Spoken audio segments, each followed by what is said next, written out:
I'm Gaylene Rogers Lonergan. I am a real estate attorney here in Dallas, Texas. I've been practicing for just about 40 years now and doing strictly real estate.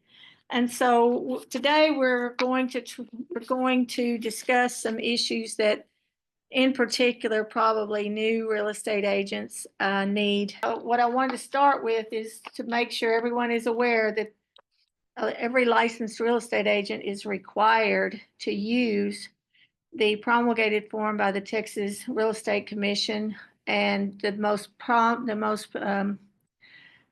one is the one called 1 to 4 family residential contract resale.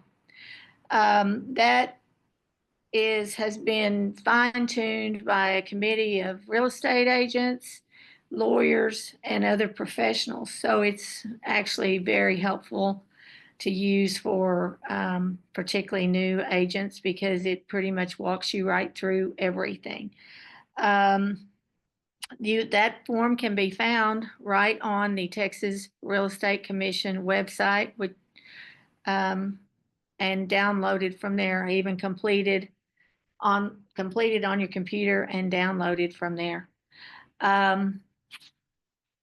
So that would be the first step. And I just wanted to point out a couple of things about that contract that is important. And that is, first one is over on page 2, section 5B, the termination option.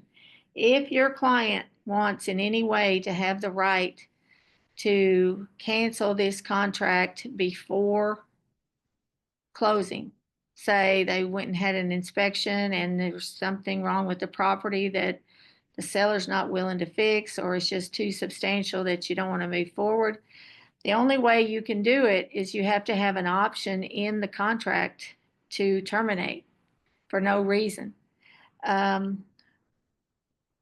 5B of the contract provides for that, and it talks about you have to pay a separate option fee because there has to be separate consideration, and usually that's around $100. And then you have to put in the contract how many days you want to be able to terminate within the period of time, or else you lose your ability to terminate the contract. That's why I always encourage buyers to go get an inspection done immediately upon execution of the contract. Generally, you don't get more than about 10 days in the contract. Most sellers won't agree to more than 10 days. So get that done immediately. Once you have an inspection, you can see what the inspector thinks is wrong with the property and make your decision there.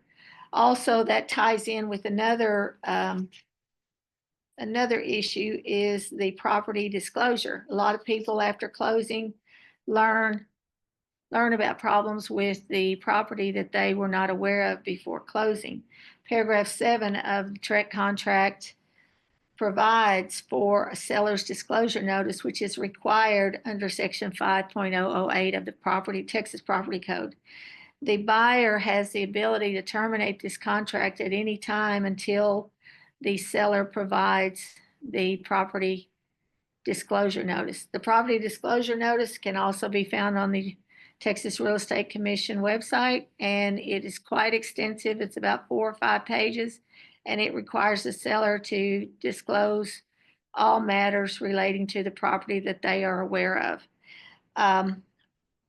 Now, are those always accurate? No. Sometimes the sellers don't fully disclose, and the buyers learn about it after the closing. There's no way to go back and undo the closing. Essentially, at that point, you would have to sue the seller for the misrepresentation. I had a few questions submitted to me by a few real estate professionals, and I thought I might just run through a couple of them with you. One wanted to know, how could you submit a counteroffer on a home when someone outbids your original offer? Well, the market has changed a little bit, but in just the most recent couple of years, if you didn't submit your highest and best offer, you were subject to losing the property. There rarely was counter offers given. It's a little bit more of a buyer's market now, and you can submit a count. If the seller counters, then you can agree to that counter or counter offer for a lower amount. But don't count on being able to do that. You could just lose the property. I've already addressed the issue about past property damage. That's required to be disclosed in the property seller's property condition disclosure notice.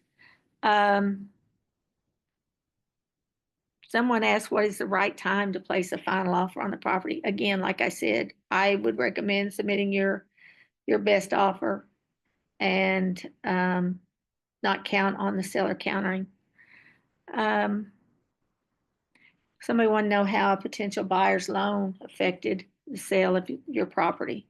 Well, it can affect it quite a bit. If the property, the TREC contract provides for, if there's financing, you can add a financing addendum to the contract that essentially makes the purchase of the property subject to obtaining approval of a loan within a certain period of time. If you don't get approval, you have to notify the seller immediately, and it has to be within the time period provided in this third-party financing addendum. So if you don't so even if you don't get approval but if you don't tell them within that time period, they can still sue you for specific performance if you don't proceed to close. The other issue that the loan can affect is how the appraised value that the lender's appraiser comes up with. A lot of times the lender's appraiser will not come up with a value sufficient for the purchase of the property without additional funds from the buyer. Most contracts will provide that if that is the case, then they require that the buyer pay the difference.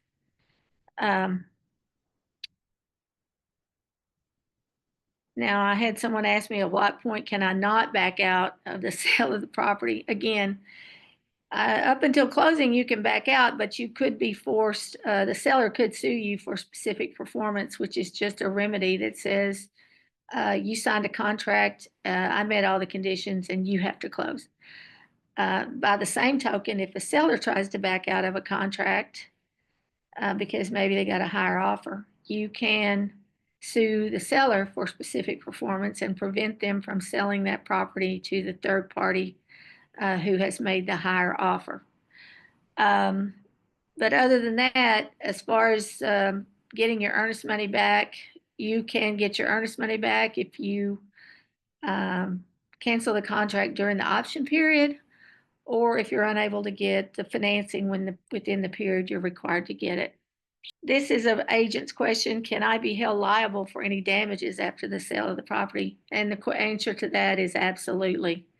Absolutely. If you are aware as an agent, you are aware of some problem or some condition of the property that the seller does not disclose, you could be held liable in a court for failure to disclose that.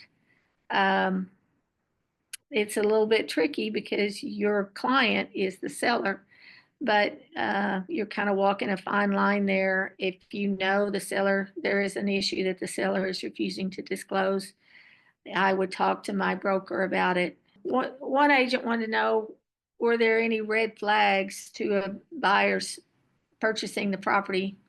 And yes, there can be several red flags. Number one, if a buyer or buyer's agent is not willing to put up any reasonable amount of earnest money, 1% of the sales price is fairly standard. But if they don't want to put up earnest money, that means they're not confident that they're going to buy it. Do they have contingencies, multiple contingencies in the contract that allow them to get out of the contract before closing? Now, the most common ones are the option period, which they pay a fee to have a free look and ability to terminate, and then the financing addendum. But a lot of buyers, particularly those that are looking to flip the property to another buyer, they will put in contingencies like subject to partner approval or subject to so-and-so approval. When you start seeing that, that's a red flag that they are at this moment not prepared to close.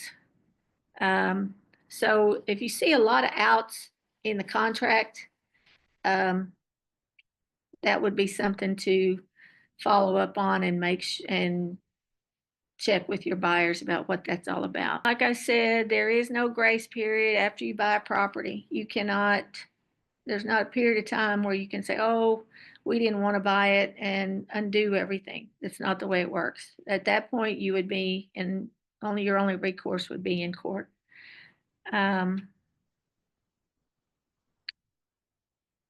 I think that is just about all that I've got for today. Now, it is our intention to do these information sessions periodically to provide agents with information that they need to represent buyers and sellers.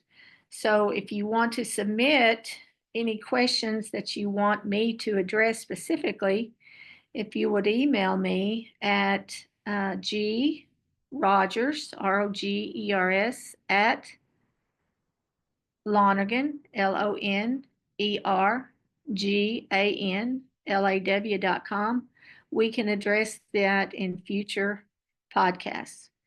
So I believe that's about all I have for today, but I look forward to visiting with you again in the near future. Have a great day.